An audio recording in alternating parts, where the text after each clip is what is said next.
Boom, we're ready for slabs.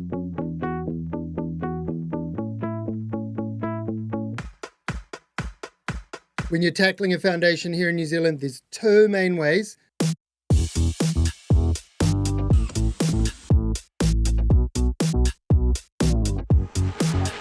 We'd have a floor down by now if we did a timber subfloor. I believe it will be worth it. I think best decision we ever made.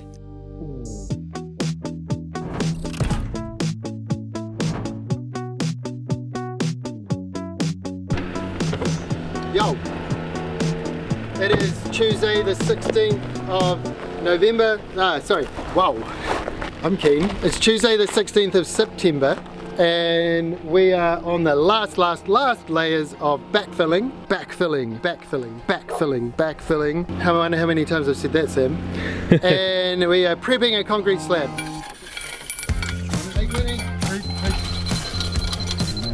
Right there is good. It's been months and months of work, and next week we have a pour booked in and it will all culminate in a concrete slab being done, and that's a huge milestone for any job because it now moves from it being an impossible, unknown idea to a set in stone, ready to build on foundation.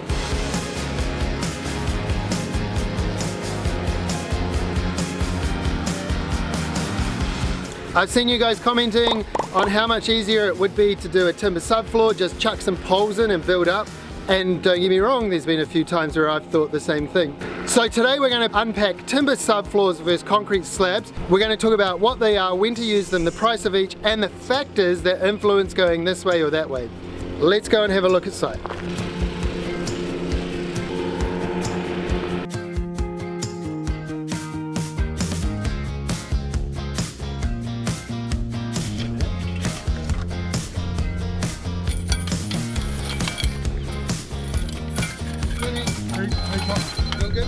Yeah. Down 9. Yeah.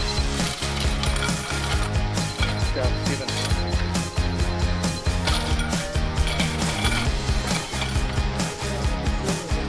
We just sort of started off doing a grid of how much all the way along, and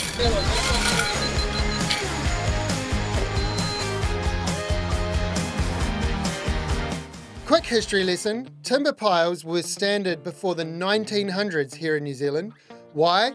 Well, first up, there was lots of local timber. It involved simple tools and carpentry methods. And here in New Zealand, concrete wasn't widely available or cheap back then in the 1900s. This was the norm all the way through to about the 1970s. From about the 1980s onwards, concrete slabs began to rise. This was the point where modern subdivisions were on flat land, or the land was made flat before it was subdivided, and this meant that concrete slabs were now a quicker, cheaper alternative. As well as all of this, the concrete infrastructure in New Zealand had been built up. With these changes, mass house builders started to shift away from timber subfloors and to concrete slabs as default. Right now in New Zealand, about 80% of new homes use concrete foundations.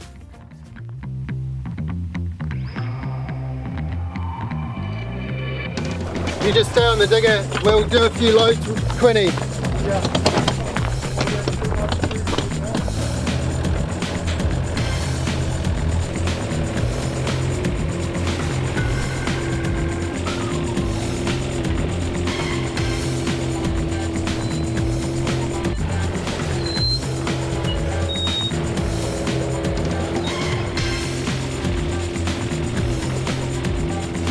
We're dropping new videos every Saturday at 5 o'clock, showing the real journey of building our dream home right here in New Zealand. If you don't want to miss another slab pour, another framing session, or a classic smoko yarn, hit subscribe and you'll be right there with us.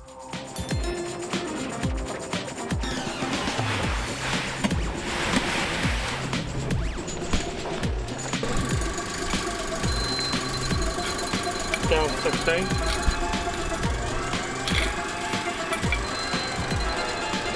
Whew, hot work. Now that the boys are back on track here, let's go just around the corner where we poured a slab. Perfect time to talk about concrete slab versus timber.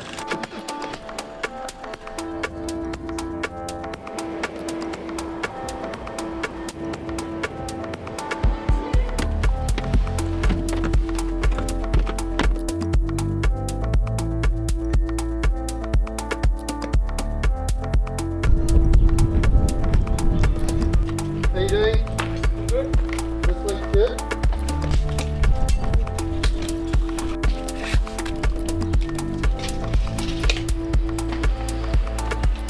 We're here on a slab, frames got delivered and we're already underway.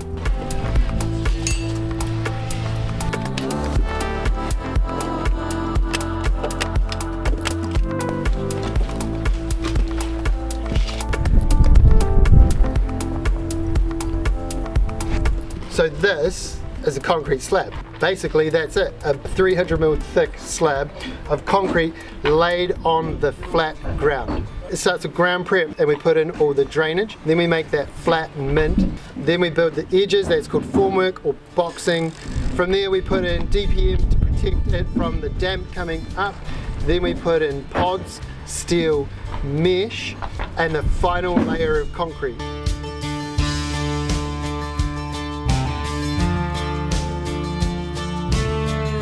Concrete slabs are also great when you're working with retaining. For example, here we've got a back block wall holding up earth behind it, and over there it splits down one more level as well. The awesome thing about slabs is once they are poured, What the hell is that noise? the moment the concrete's set, they provide a flat, clean, hard surface to work on. That surface is level, it's nice and square and straight, and it's what the building comes up out of. I've built over 80 houses now, and if you look back over them, the majority are concrete slabs, even the ones on sloping sites.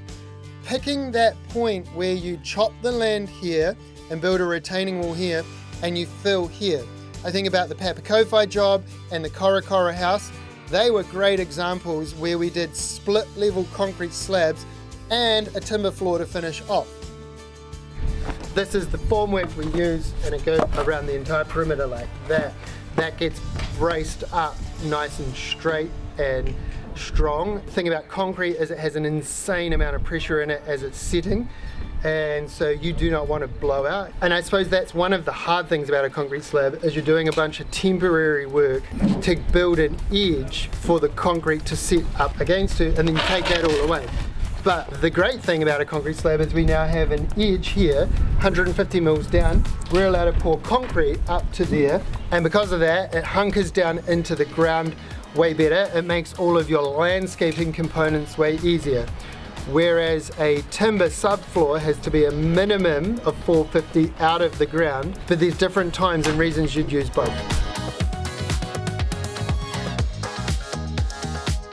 This site here is sloping with a big block wall at the end and a 1 meter step down there, which makes a concrete slab a little bit more complicated.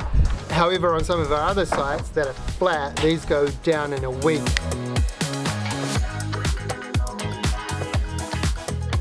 Just like that. Often a slab can be done by a subcontractor crew as well, meaning that as a builder we can move on to another phase of the job on another job while this gets done. There it is.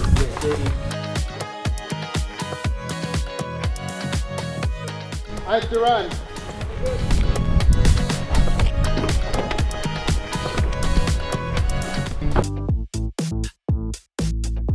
The thing is, whenever you're building a garage, you're going to use a slab.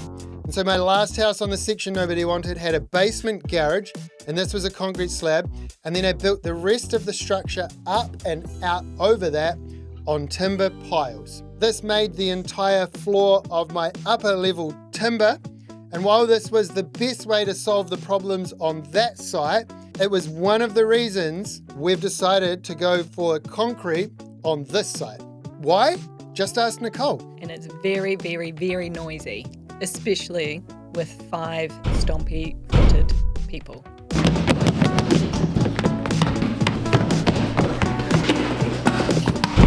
Clearly, she wasn't going to have it any other way. I reckon you're going to figure it out. So I guess it's settled then. We're doing a concrete slab. As if we were going to do anything else. And a smart man listens to a smart woman, so concrete slabs it is. Otherwise, I won't live there. I'll work it out. Jokes aside, not just from an eco point of view, I really wanted this house to hunker down into the land and integrate with the landscaping way more.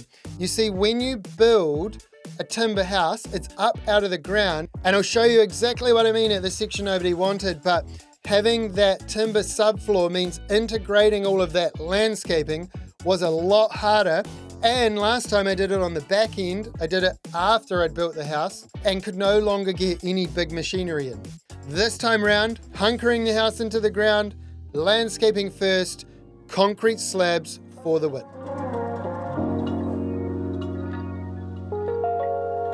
It's been lots of earthworks, tons of backfilling, but the way I look at it right now is we're preloading the hard stuff now for a better total package.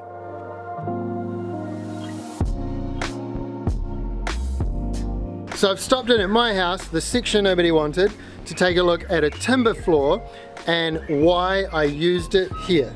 Let's go have a look at it.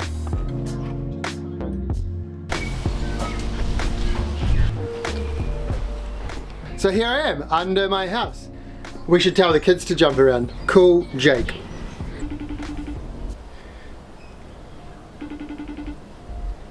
Busy playing Fortnite. Fortnite. Okay, skip.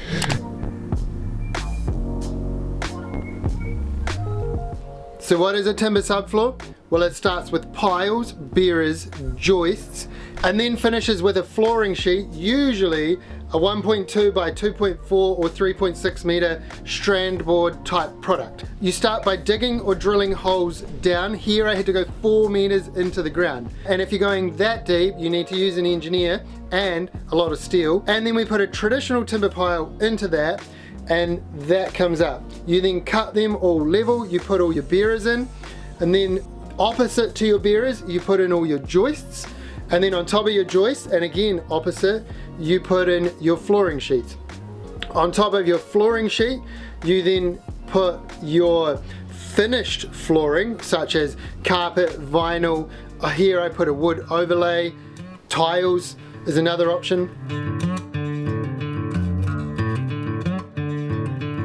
Here on the section nobody wanted, there was 2 reasons. Early on, the engineer ascertained that there was a ton of subsoil hydraulic pressure at certain times being in a gully, and so he was worried about if I built concrete walls, the amount of reinforcing I'd had to put in those to withstand that pressure. So understanding that, I then opted to dig in a garage slab and dig around that garage slab and build the rest of the piles. It was basically working with the engineer, working with the site, working with the designer, coming up with a solution. That's not the only way to do it. Like I said at the Korokoro job, we put a basement slab in, a big wall, we then used that to build the rest of the slab for the upper story. Great solution on that site. Typically it's a cheaper way of resolving the sloping issues because you don't have to do anything with this dirt back here, you just put some piles in and build a flat floor on top. And especially if a section drops away really quickly, or in my case it dropped away 2 ways, I was able to pick a high point in the back end up there and then build a flat floor out. It meant that I had an instant build platform. I think from memory I started early October. By December I had finished my floors. So that was literally like 3 months, and that was just mainly me going for it by myself. If you look at the tree house we did out in Whiteman's Valley, that was a site where we couldn't drive on and the land was sloping 2 ways, much like the section nobody wanted. And the best way to resolve that was to put piles in the ground and a timber floor on top. 2 more examples of when you would use a timber subfloor. Often when you do an extension and the existing house is already timber, it makes sense to carry on the piles and the subfloor framing to match the rest of the house, and we did this on the Pempsey reno. Or often the case now here in the hut is that lots of areas are in a flood zone and you need to lift them up off the ground anyway and let the water flow through freely, and timber subfloors are a great solution for this. On top of all that, if you're ever thinking of moving your house, timber subfloors is the way to go. You just pick that bad boy up, put it on a truck, take it away. We've done this a few times too.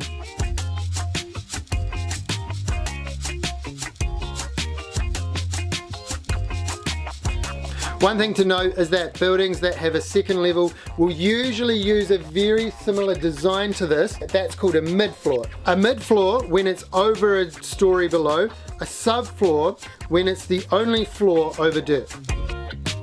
One of the most important things to note about timber floors is that they need a minimum cover underneath, from memory 450, we'll write the correct number here, and that is from dirt to the underside of the joist, and then if the joist is 6x2 or 8x2, that builds it up a bit more. So your floor ends up at least 600 mils above dirt, and so then that means you've got a number of issues around all of your entranceways and your living areas where you want to go from inside to outside. You need to resolve that height difference. But some people prefer that being up out of the ground. It does mean you can get around the whole thing. You can get under it. You can replace the insulation. You can run cables and pipes easily. You know, like this pipe here, we can easily access that and resolve an issue if there is one. Not that I want to spend any more time under here, so let's go back to site.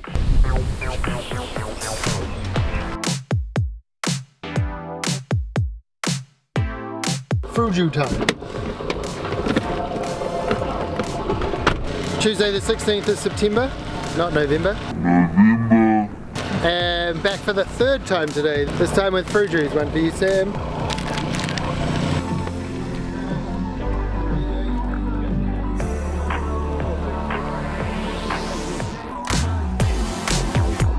Insert old school Fruju ad here.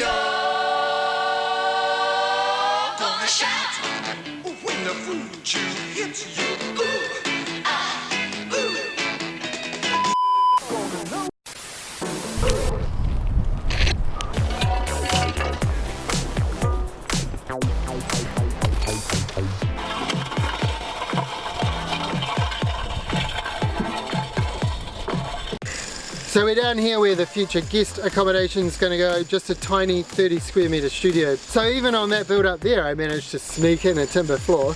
I mean, the reality is, as a builder, we love working with timber. Do you guys prefer doing concrete slabs or a timber subfloor? Probably timber. I'd say timber. But I don't know if it's faster or slower, I'd say it's more up my alley, just being a carpenter. So I've seen in the comments, everyone's asking, why do you guys put timber in the ground over there? Doesn't it rot? Well, crazy. First up, it's encased in concrete, and you need moisture and oxygen for something to rot. On top of that, it's pumped full of chemicals to make it last longer. That's what we have to do with our timber here in New Zealand. And there's plenty of timber buildings, both here in New Zealand and around the world, that have stood the test of time.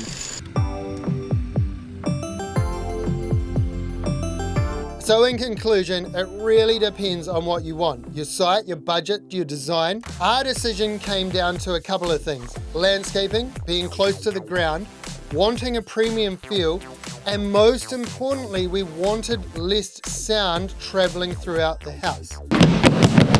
In my opinion, it's going to be worth the extra earthworks and preps that we're going through now. And I know from previous jobs, the moment that slab goes down and the frames go up, the house is going to pop up and get a life of its own.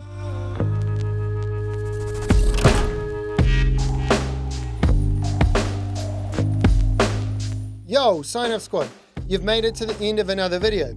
So, slabs or timber? Well, they're both solid options if you build them right. And I think that's the hard thing. There's pros for this and cons for that, and you can go round and round in circles. And it's one of literally 100 decisions you're gonna need to make when you're building a home.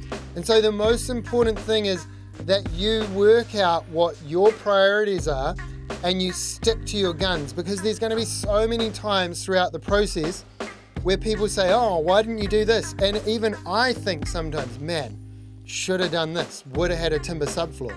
We'd have a floor down by now if we did a timber subfloor. But what I think is most important when you make those decisions is to jot down how you got to that point. Because at some point down the line, you're going to be like, why did we not do it that way again? And it's real important to go back to your thinking and remember, at the time, these were the things we decided were important to us, and so we decided to go this way instead of that way. And that's not just true for building a house, that could be taking on a job, having a family, new relationship, picking a line of study. Remember when you're in the thick of it and it's hard, that you made a decision to go this way, and you made that for good reasons. You're a smart person that made a smart decision. Stick to your guns. Speaking of smart decisions, next week we're going to talk about specialist foundation crews. I'll talk about when I get them in, why I get them in, and the benefit I see in using them, even though I'm a builder that can do it all myself. You know the drill, every Saturday, 5 p.m. Thanks so much.